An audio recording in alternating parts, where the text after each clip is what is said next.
Welcome to the show Between Authors. I am your host, author Adrian Lopez. What is it that excites us as a reader? It's finding that author or book that you may never heard of, sort of like the treasure hunt as a reader.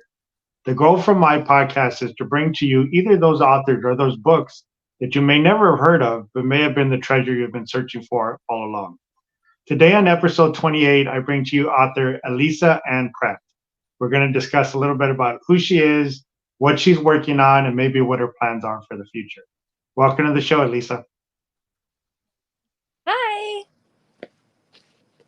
Happy to have you here today. I'm happy to be here. Do you So want me why to don't just you? go ahead and introduce? Yeah, why don't you give yourself, introduce yourself to the viewers, just tell them a little bit about yourself. Okay. My name is Elisa Ann Pratt. I am the author of Silver Linings Drawn. Sorry about the glare. Um, it is the first book of a spicy romance thriller trilogy. I currently live at home with my husband and my two teenage boys. Um, I work full time as a car dealer, which is really fun. And then during the daytime, that's at nighttime. During the daytime, I write. I love to write. I've been writing since I was a little girl. Sounds great. I mean, that's probably the story for most of us is, full-time job and doing this on the side where we Yeah, find time to be able to do this. But why don't you give the for sure. viewers a little background in terms of what are your influences? And again, doesn't have to necessarily be books and authors. It could be anything. Creatively, what influences you? Um, I would say human relation myself, honestly. I am very drawn to people's energy, and um, I really like to look at things from many different angles. I really like to understand people.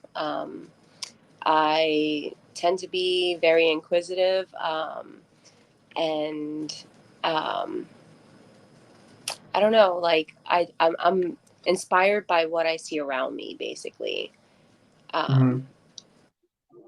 I've always been a reader. I love some of my favorite authors: Stephen King, Danielle Steele, um, V.C. Andrews. These are just things I remember reading when I was little. I even used to read the Adventures in Babysitting books.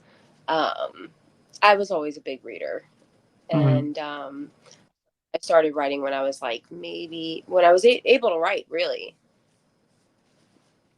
Do you find that your reading has changed as you started writing more? Because then it's a matter of available time, right? So you have to make that decision or the balance of I have some free time. Absolutely. If I'm giving it to reading or am I giving it to writing? Absolutely. So while I was writing my book, my reading time has slowed down. I keep saying this. It's slowed down to snail speed. I used to be able to read a book in. Now I'm not the fastest reader, granted, but it. I used to read a book in like a week, and now it's taking me a couple of months to finish a book.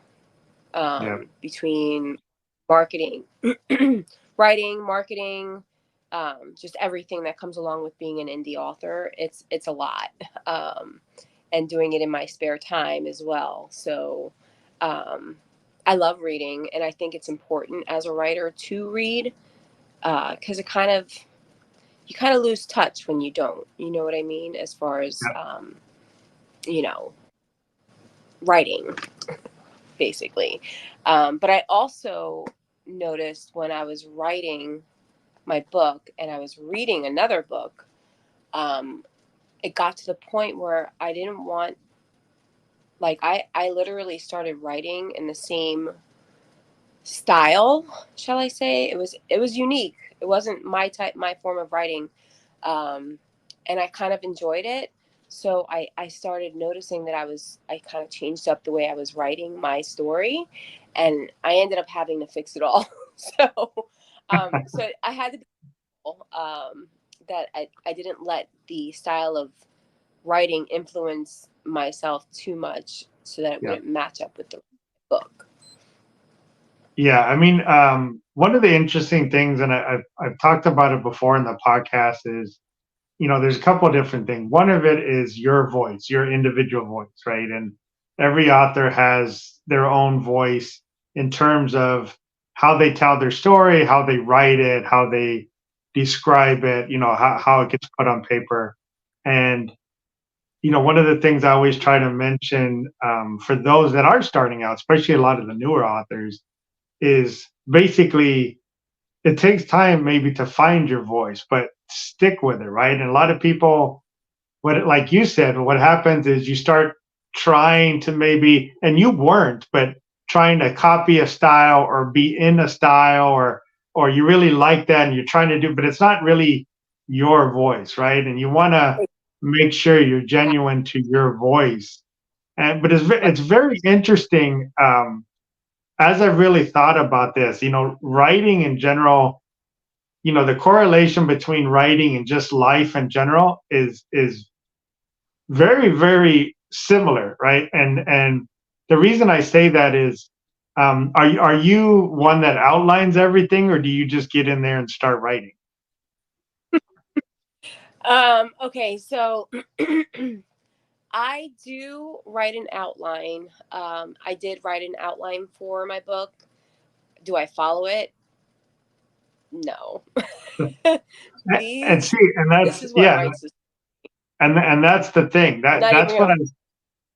That's what I've kind of It's just noticed a is base. that yeah, everybody, even when you outline, right? Even the ones that do outline, um, what seems to be universal with everybody is it changes on you, right? No matter how much you outline, the story takes a life of its own. Some authors have Absolutely. mentioned it's almost like you're taking dictation at some point. It's like it's telling you what to write. It's not you thinking of what to write. But Absolutely. yeah, but what I've noticed is and why I say it's very similar to life is, as you write these things, as you're writing your story, your characters are having experiences, right? Very similar to the way you do in life. You're meeting other people, you're Yeah. having challenges, you're having obstacles, you're having traumas, whatever the story's taking you. And that's going to change your character, Mm-hmm. right? So when you outline, you're outlining from the original experiences that you're thinking. But as you go through the actual experiences, that story takes a life of its own, right?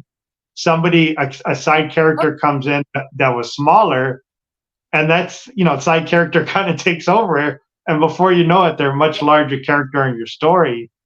And it's very Mm-hmm. similar to what you said. Reading is important for that reason, right? If you're always reading one author, if you're always reading very specific subgenre or something, you're missing out on those other little experiences that will kind of really broaden your voice, right? And maybe that's where you find your voice is when you do read some of the other genres, some of it, like you said, it was something really not in your style, and I, you took something from that, right? It really kind of changed a little bit of what you were doing. it influenced me for sure. But I think it's funny how you keep saying my voice. The funny thing is that I am not a speaker. I am not a storyteller. If I sit here and tell you a story, you will get so bored. And I say that because I'm a writer. Mm-hmm. I go way much into detail. I have to literally list every detail in my story. So, um, but yeah, going back to what you were saying, yeah, I think that we can learn a lot from the writers, the other writers that are out there, the other authors, other books, and just kind of incorporate it. You don't Yeah. like, I would never copy somebody, but like you kind of make it your own. You know what I mean? But it does each book, each author that you read from, you kind of learn a little something new. You know what I mean? Um, but that's pretty much how I get influence from other authors. Yep. And like I said, it was an excellent point you made about reading being important, right? Reading something you need to continue to do. for that reason, again, it's broadening your knowledge, your foundation in it, and it'll eventually really hone in what your voice is, right? What your unique voice is, because every author has their own unique voice. But it's not something Right. you find right away. You take time as you write through it, as maybe a second, third book in, then you really start finding what that voice is. But every author does have a unique one, right? And it's very interesting how that comes about and how everybody kind of finds it on their own terms, on their own time, in their own way. Right. Hmm. So Absolutely. let's talk about your trilogy, right? So you have a trilogy called the Silver Linings Trilogy, and right now you Yeah. have out book one, which you mentioned earlier, right there, called Yeah. Silver Linings Drawn, correct? It is Silver Linings Drawn. This is the first book. Um, and this, I've had a lot of people tell me that it's very realistic. And although it is a fictional story, I literally drew from my own personal emotions for this book. It's like if I had taken my life story that I don't feel comfortable putting out there in the world and put all the emotion into it, that's what this book is. Made it a fictional story. That's basically what this is. I did not go through these things, but I went through things that were similar. Mm-hmm. Um, and for me, it was like I said, it was very therapeutic writing this Yep. story. It has a lot of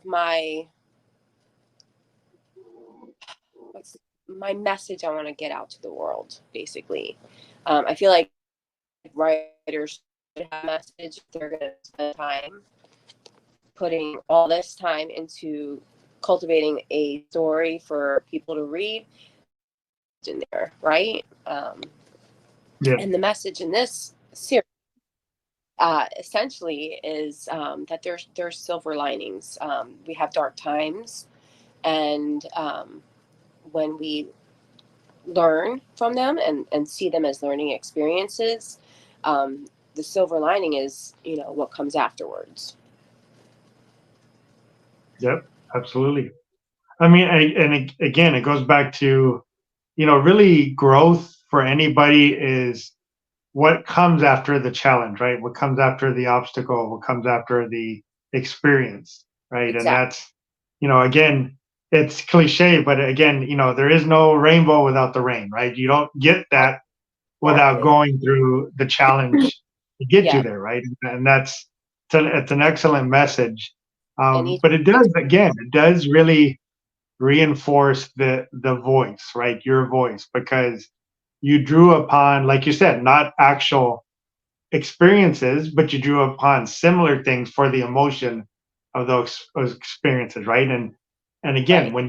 when you were being very genuine to your voice, right? Because those were your emotions, and the reader is going to absolutely feel that, right? And that's why you're getting great reviews Right. because you came off genuine from your soul as you're writing it, your voice, and the readers feel that, right? And Right. that's the best part. They're gonna, as you're feeling it, as you're writing it, they're feeling and connecting with it, and that's the beauty of books in general, right? And writing. Right. Exactly. Exactly. And and my the story behind it is also kind of empowering for people, for women. I don't know if you know what the story's about.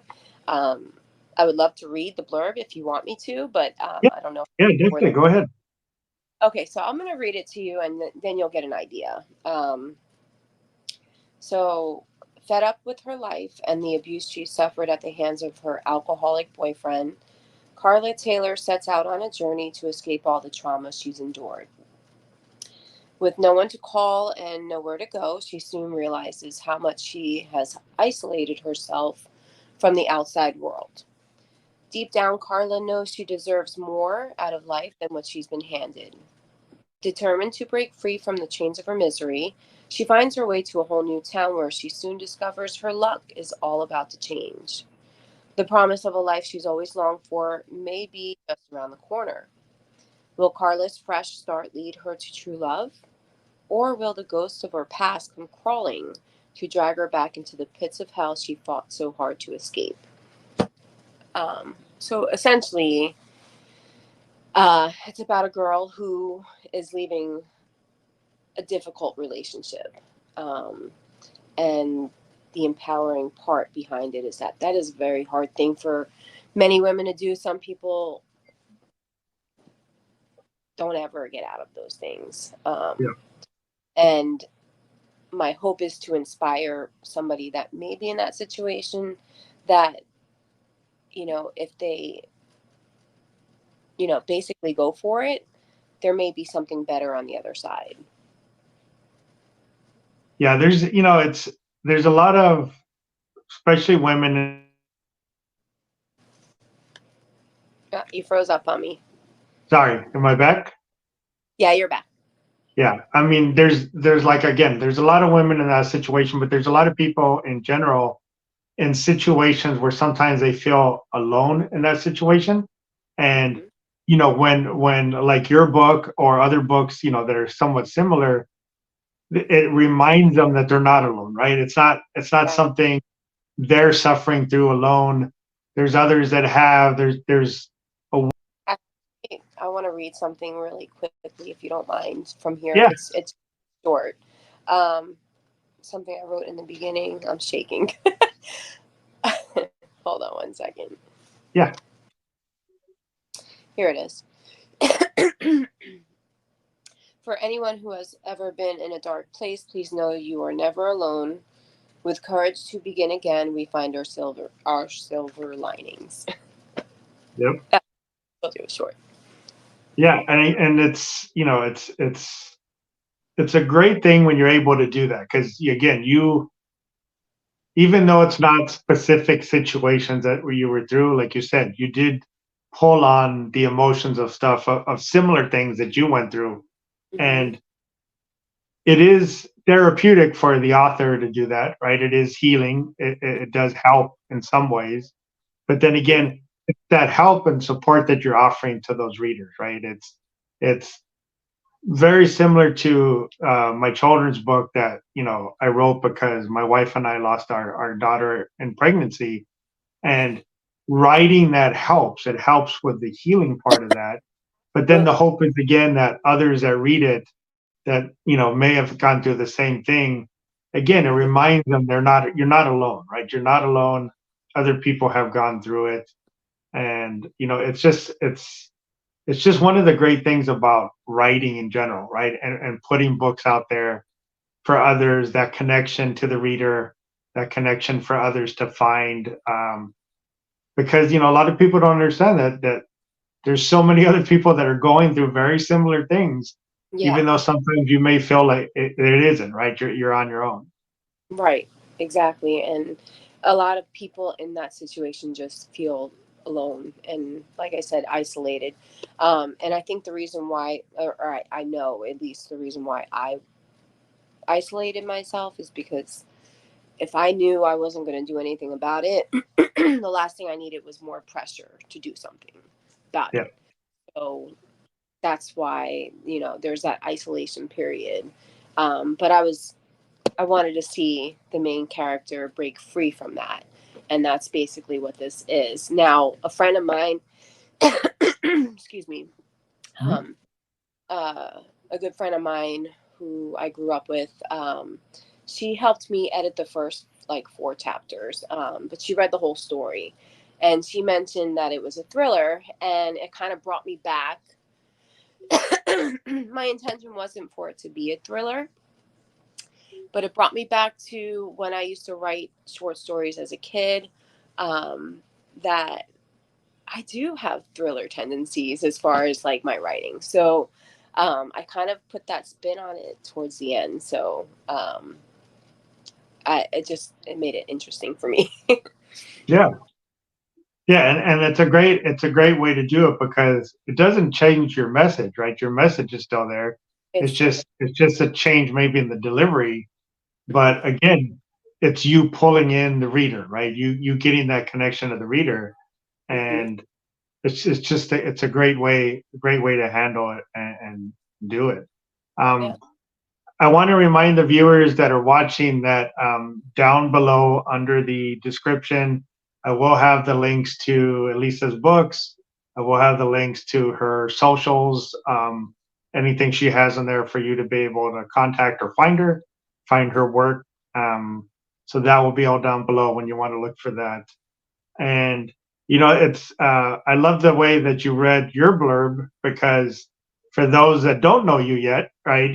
I found you on TikTok, and Right. that is something that you're starting, which I think was a great idea.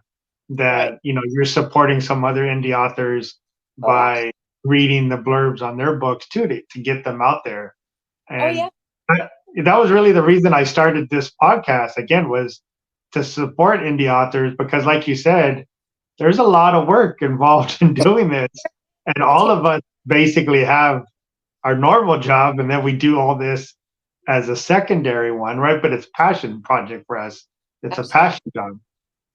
Labor of love, Yeah. absolutely. But it does, it takes a village for us to get our work seen. So um, we understand that as indie authors. And of course, when I see that I was getting all the love sent to me, it honestly pulled it out of me, because Yeah. I've always been very supportive. And if I'm being honest here, I've had a few different journeys that I have ventured into, and sad to say, the people that are closest to you, you think they're going to support you, but they don't. Yeah. And perfect strangers are the ones that really cheer you on and keep you going. Yeah. So I've learned this in previous journeys that I've been on. And I just want to pour back. Yep. I mean, again, it's the same reason I do it, is because when I started this, I like you, I've been writing since I was a kid, but I never shared anything, right? I've written poems, stories, everything, but it was always for me, right? Other than, some poems were for my wife and stuff, but generally Hmm. everything I just didn't share it. Yeah. And when I started doing this, which is basically last year, Hmm. doing this professionally, and to start the journey, I did get the same thing. I got a lot of support from other indie authors, and Right. it hit me right away. I'm going to do the same thing, right? Because like you mentioned, the ones that you think are there, the closest, they don't understand as much as the writing community does, right? And is the Yeah. entire writing community, joined? No, there's a lot of them that take it the complete wrong way, the Yeah. same thing where they just separate themselves. But the bulk of it is very, very supportive, and it's just it's a beautiful thing, really, when you see it, how It much they is. support each other.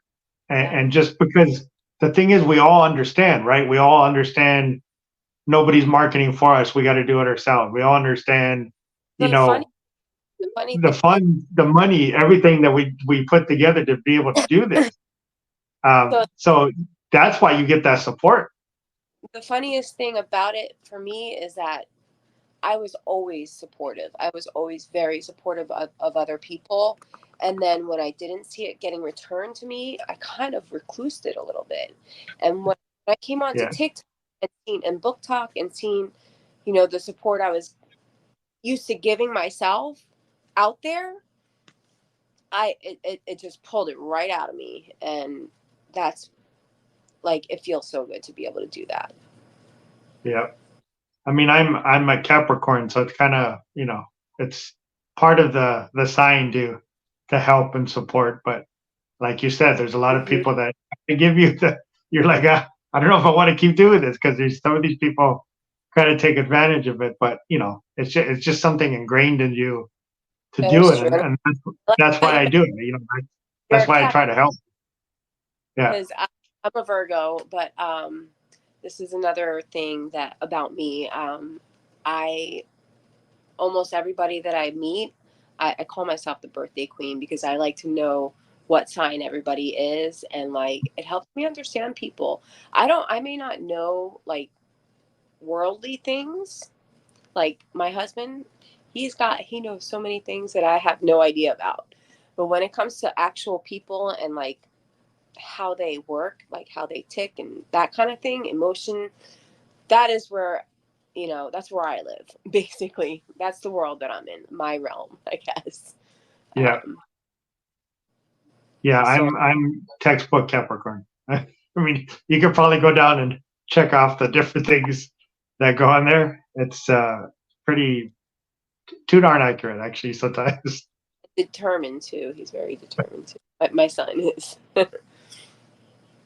Um, so I know this is going to be a trilogy, right? And so you got two more books that are coming out, and I know you're working on, I think, book two right now.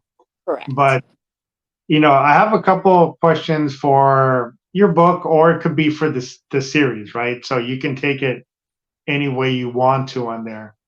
Yeah. What was a favorite scene for you in this book one or in the trilogy so far as you've written it? Okay, so my favorite scene is when the main female character, Carla, meets her potential love interest, Jasper. Um, and I don't know, when it came to me, it was like the best. That was for book one. I had another really good one in book two. Um, but maybe I should hold off on that one. Yeah, um, you don't want to give too much yet until much away because until it's ready to come. uh, book one definitely has a cliffhanger at the end, and a lot of people are waiting on book two. Um, but uh, definitely when Carla meets Jasper at the park with Jasper's dog, it's just, I don't know. It really hit home for me. And then on the opposite end of that, did you have a hard scene, right? And it I could did. be how it came together, how you were writing it, or even as you said, you pulled from emotions, maybe the emotions that came along with the scene. Um, so the harder scene for me, honestly, was in book two, when I came across something that I'm not very. I was trying to make something happen in the book that I wanted to see, but I didn't think my readers would agree with, and and then there was the legality parts of it that I know nothing about. So I was wondering, it was a lot of research I would have had to do, and I just wasn't feeling so sure about it. To be honest with you, as of right now, I kind of just somebody made the suggestion of keep going, and I did, and I just went back and I tailored it a little bit. Um, of course, when I go back through editing, I may make some more changes to it, but Yep. I kind of just put. But it definitely had me stumped for like a week. Not gonna lie. Yeah. Yeah, I mean, it happens, but sometimes that's going to be the best scene when you finally pull it out because you're sitting there thinking about it, thinking about it, thinking about it. Well, And that's the when it comes oh, together, that's sometimes some of the best ones.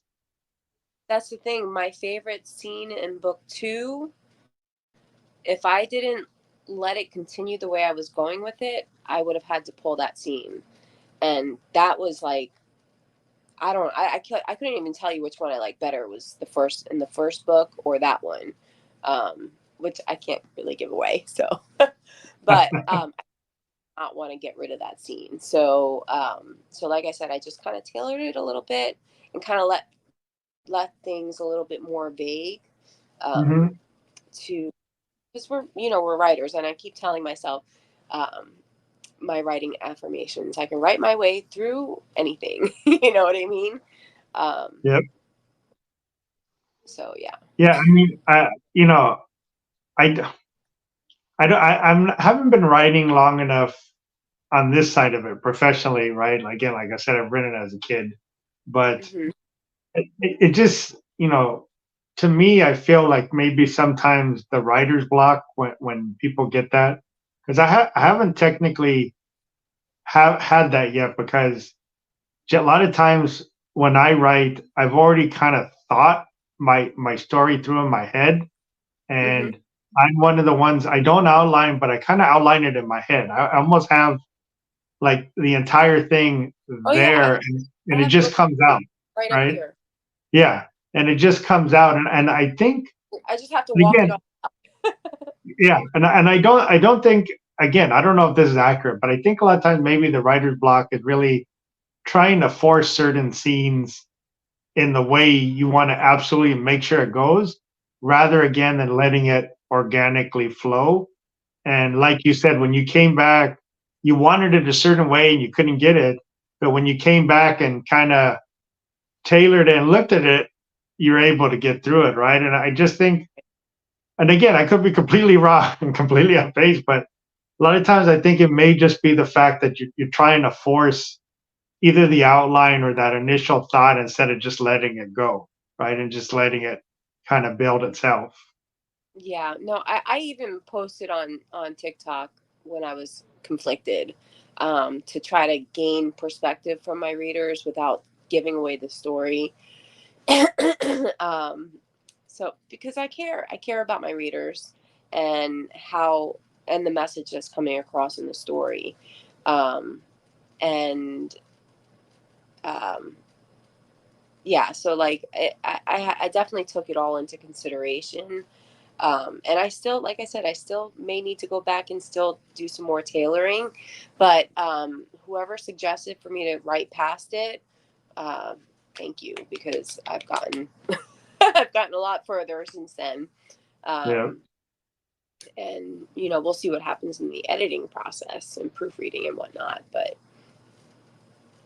Yeah. A lot of times it's just tweaks, right? Sometimes they're just tweaks and you're just tightening everything up on that. But usually mhm, you probably have, I would assume you probably have it pretty nailed down, and it's just going to be some tweaks to go to your story. Um, exactly.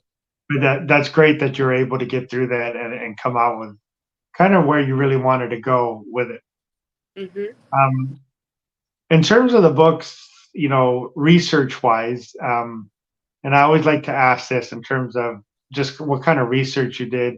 And it could be anything, right? There's some authors that, they had a certain thing in a city and they're like, you know what, I've never actually gone to a place like that. So I really need to figure out what is this place gonna look like and sound like and everything.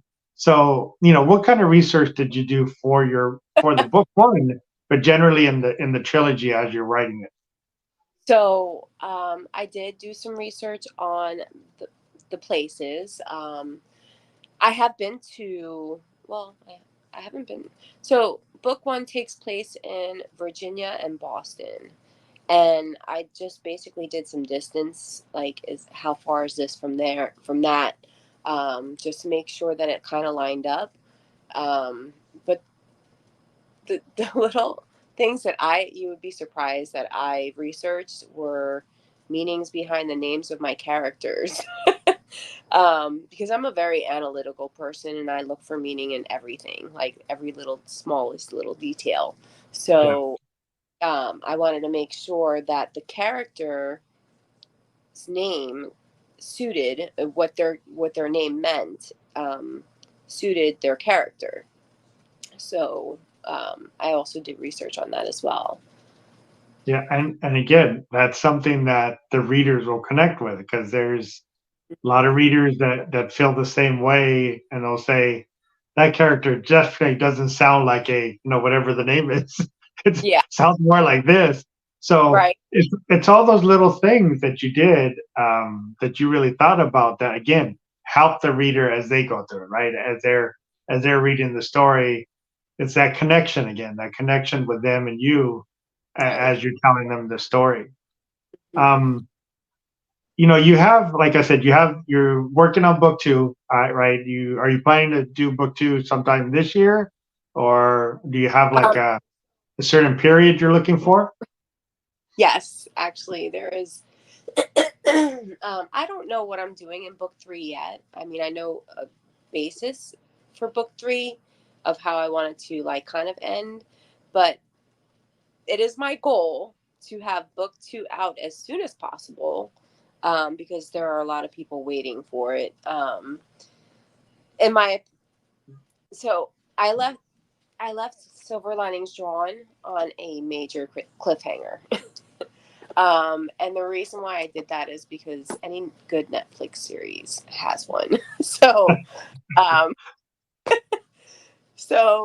and I wanted to keep my readers drawn into me. I mean, I'm an indie author. I wanted them to stay connected to the story, and be able to get that book too. You know what I mean? Just don't make them wait 18 months like Netflix does for the next I don't season. want to. That's right. What I did not take into consideration was all the time that it takes to market my book. Um, that is making things go a little bit slower in the process. Yeah. But also, my timeline what I would like to happen is to have the second book out sometime by before summertime, and have the third book out by just before Christmas time.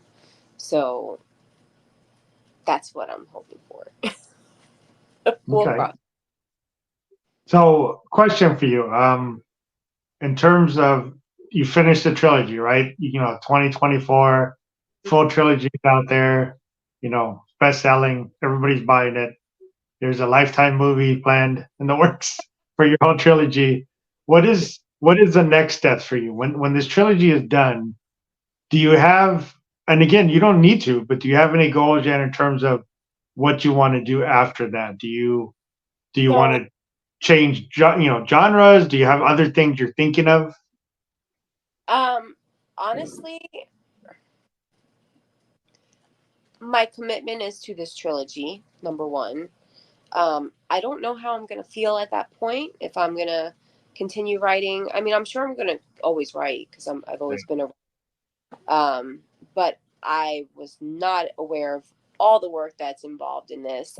So I guess it just depends on how I'm feeling, to be honest. I did have some ideas. I do have ideas of spin-offs from characters in this book. Um, and originally, Silver Linings, it's basically a property in the book. Um, I You asked me about my inspiration. I forgot. I did have inspiration for Silver Linings. When I was growing up, sorry, I'm so sorry. All right. No, no worries. um, when I was growing up, I went to counseling, and I had a counselor. She was an intern, I think, and she was getting ready to leave, and she gave me a journal, and it said, I think it might have said Silver Linings on it. I'm not sure, and it had some sort of message on there about silver linings. And I wrote a book inside that book that I never finished. My best friend was reading it. But anyway, about a couple of years ago, I was just saw a cloud formation in the sky of silver linings, and it just kind of hit me that I wanted to write something having to do with silver linings. So Yeah. that's inspiration. And I forgot, what was the other question that you were Um, yeah, just basically after your trilogy, you know, yeah, and asking? like I said, you may not know now, but have you ever thought about other things you may want to do after? Oh yeah. So I don't feel like I'm restricted to spicy romance. I kind of came back to reading when with the 50 Shades of Grey series, believe it or not. Um, and I think that's where the spicy romance aspect came into my writing. Yep. Um, which I actually, they kind of laugh, that everybody's reading smut. You know what I mean? Um, but I think it's important. Um, I think it's important for, marriages. I think it's helpful. and it keeps things more alive. It's So more realistic, right? It's more realistic when you go through, if you go through any of these things, it's realistic. It's going to happen, right? So if it's not in the story, it feels like something's missing, right? It's like when you're writing, say, in horror or action, and there's no cussing. It doesn't have to be a lot of it, but if there's none at all, right. it feels like it's not realistic because you're like, they absolutely would have started cussing in that situation because that Yeah, was crazy what just happened. exactly. So I mean, as far as what's to come after the Silver Linings trilogy, I I wouldn't be able to answer that until I get to that point. I'm sure I'll be inspired to do something else. Yeah. um, whether I'm going to stay in the same genre, I don't know. I am open to other genres. One thing I haven't been able to really get into was, and I know this is really big, um, but for me, I don't know why, but I haven't really gotten into fantasy very much. Um, I love the idea of it, but I don't know if I will ever be a fantasy writer. I Yeah. might. I who knows? It's the world building is very difficult if you're not ready for that, right? Because you Right. basically have to explain everything, and unless you're kind of setting it in something that's similar world-wise. But The fact, I always thought that would be very difficult because you're basically having to build out the visual, right? What are they seeing? What is everything happening? What is it right. looking like? And that might not even be that hard for me, but for me, I've never really gotten into reading any of it. So Yeah, maybe why, I don't know. Maybe yeah. I though, because I have a lot of friends on TikTok that on Book Talk that have fantasy books out there, and Yeah, I do want to. fantasy is huge. Yeah, it is Yeah, huge. it's huge as the category. Yeah. But you know what? You know what's interesting is almost every book, every story usually is several genres, right? There's a major genre, or Right. even like your story, right? You didn't plan on it being a thriller, but it had it in there, and you ended it on that way, and that goes. Almost everything has aspects in it, right? There's different aspects to it that kind of cover several genres, and it may be not your main genre, but you probably have already touched on a lot of that. And like you Right. said, your style, because you're very detailed, Hmm. probably would lend itself to a fantasy Right. style book because that is in your wheelhouse, right? Being able to detail and explain everything that's happening on that side. Yes, exactly. That's why I said, maybe if I read a few books, fantasy books, and actually was able to focus on it, that's been my problem with fantasy is that I read it and it gets like a little too much for me. Yeah. But if I can find a good one and read it and get into it, I might be able to do fantasy. Who knows? I'm Yeah. open to. And then again, just to remind the viewers again, I'll leave all the links down below for all of Elisa's stuff so you can find everything and what she's working on. But we've touched on it a little bit here in terms of indie authors and not knowing how much work it is, right? The marketing, putting it out there, everything you got to do for this to happen. Um, is there anything you would change in the process that maybe you didn't know from the beginning, or if you could go back and tell yourself starting this as an indie author, starting this whole process, you know, these are the little pitfalls to watch out for, or just be aware of this because this is really what's going to be your life as you enter into this. Um, so for me, I am not good with technology. So I literally had to learn and teach myself everything when it came to the self-publishing aspect, um, making everything fit properly and formatting and all that stuff. I would say lean on the book talk community because um, they have many tutorials. A lot of people who've been lean on the people that have been through it. Um, Yeah. That's what I would say. And there's a lot that are willing to help, right? You ask Yeah, the question, there's a lot that are willing to jump in and that give is you true. that feedback on what you want to do. There are I some mean, that are so I yeah, will say, um, yeah. but yeah, there As, are. as with anything, you got the group that you're like, how do Mhm. you guys get through life just being this shitty all the time? And then you Right? got that are really, really there and really willing to help and want to help, right? They really want to lend Right. a hand and kind of get you through it. Hmm. But it really is a very beautiful community when you're in it and when you really see, the help and the support that a lot of them are really willing to share. Because again, we all understand, right? We all know what it takes to do this, Hmm. and you need that support, right? You do need that support. You know what I am inspired by are the readers, the people who don't write and they Hmm. read. It's still they are supportive too. Yeah. Uh, so they've never. Well, I guess they can imagine where we're at.